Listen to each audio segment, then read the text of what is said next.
जी तो दोस्तों, मौसूफ हमारे कोच हैं। ये हैं माइक हैसन साहब, दुनिया के सबसे जीनियस इंसान। इनको लगता है ये जो भी काम करते हैं वो बेइंतहा ईमानदारी के साथ करते हैं। ये अपने बारे में ऐसा समझते हैं कि इनसे बड़ा ईमानदार कोई है ही नहीं।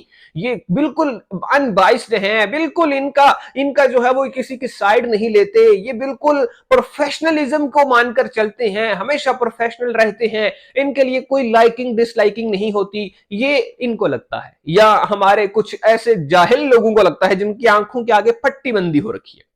इनको लगता है कि इनसे बड़ा कोई सिंसियर नहीं है अपने प्रोफेशन के साथ। ये वो भाई साहब है जिनको घर वालों ने नहीं रखा था, है जिनको न्यूजीलैंड ने किक आउट कर दिया, कीनिया गए, फिर पता नहीं कौन कौन सी ऐसे ऐसे मुल्कों की इन्होंने कोचिंग की है कि आपको नाम भी नहीं पता होंगे, आपने कभी नाम भी नहीं सुने होंगे।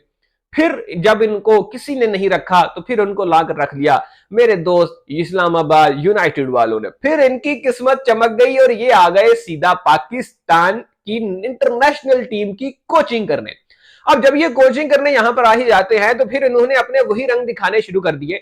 एक जनाब पाकिस्तान के बड़े फैन फेवरेट क्रिकेटर हैं, पाकिस्तान के बड़े लेफ्ट आर्म पेसर हुआ करते थे, जो कि बल्कि हैं हुआ क्या करते थे।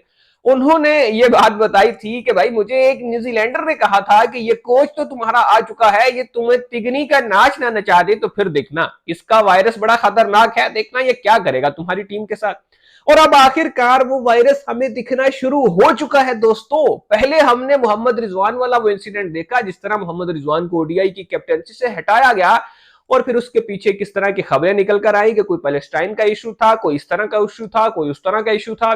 जिस किस्म की बातें निकल कर आई, फिर कोच साहब को वो पसंद नहीं थे क्योंकि वो थोड़े, जी हाँ दोस्तों, आपको पता ही है मोहम्मद रिजवान से हमारे कोच साहब को क्या मसाइल हो सकते हैं।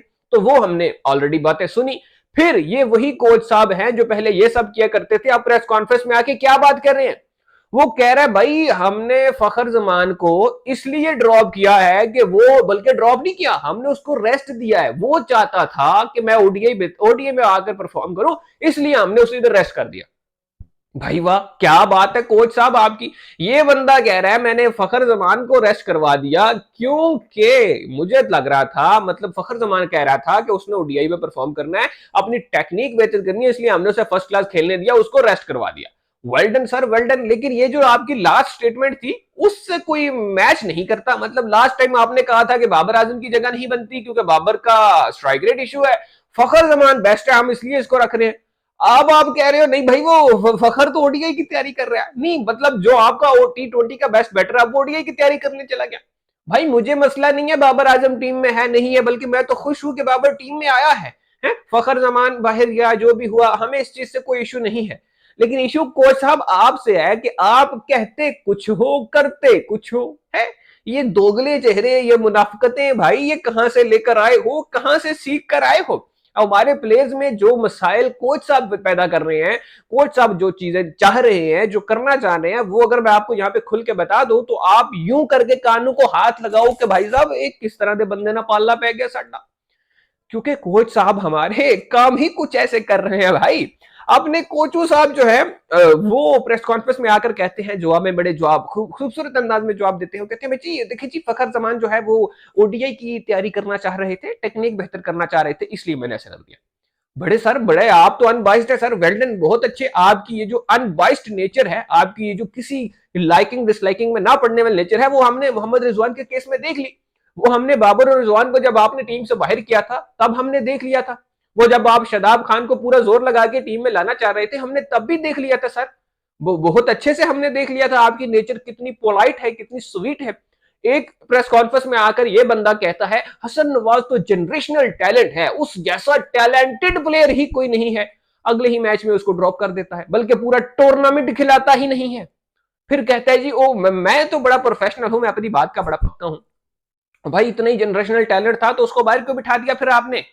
अब आप वही कोच हो जिसने कहा बाबर आजम की टेक्निक अच्छी नहीं है, वो स्ट्राइक रेट अच्छा नहीं है, वो ये अच्छा नहीं है, वो अच्छा नहीं है, हजार खामियां तुमने गिना दी हमें प्रेस कॉन्फ्रेंस में बैठ के। अब उसी मुंह के साथ आकर कह रहे हो नहीं वो मैंने फखर की रिप्लेसमेंट ले लिया क्योंकि फखर ने ओडीआई की तैयारी करनी है।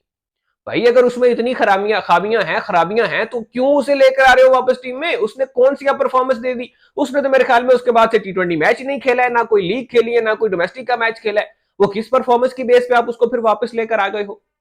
तो हमारे कोच साहब जो हैं वो माशाल्लाह से मुनाफिकतों में कुछ अलग ही लेवल पे जा चुके हैं, कहते कुछ हैं करते कुछ हैं, प्रेस कॉन्फ्रेंस में आके कहते हैं मेरे जैसा प्रोफेशनल बंदे ही कोई नहीं। और फिर जब रिजवान पर बात आती है, जब कैप्टनसी की बात आती है, तो इसका दिल होता है सब ही आपस में लड़ते रहे, बस माहौल गर्म रहे, बस शुगल मेला लगा रहना चाहिए है भाई।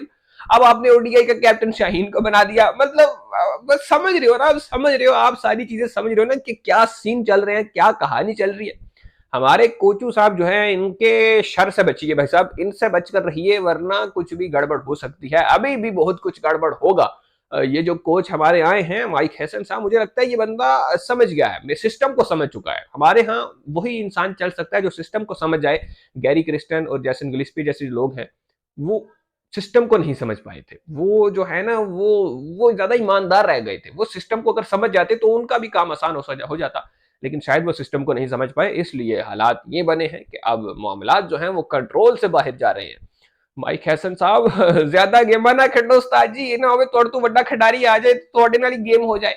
तो अब ये जो आप मामला चला रहे हो ना, इसको निकाल दिया, उसको ले आए ताकि उसमें रंजिश पैदा हो जाए, उसको कप्तानी से हटा दो, इसको जोड़ दो, उसको तोड़ दो, इनको आपस में लड़वा दो, इनका ये कर दो, उनका वो कर दो। इन्हां कमां नूं छड़ दो, मेहरबानी करो पाएने, ते जरा कोचिंग वाल ध्यान दो, क्योंकि क्रिकेटर तो तुसी है नहीं, जे कोई कर सकते हो तो टीम वाते कर दो।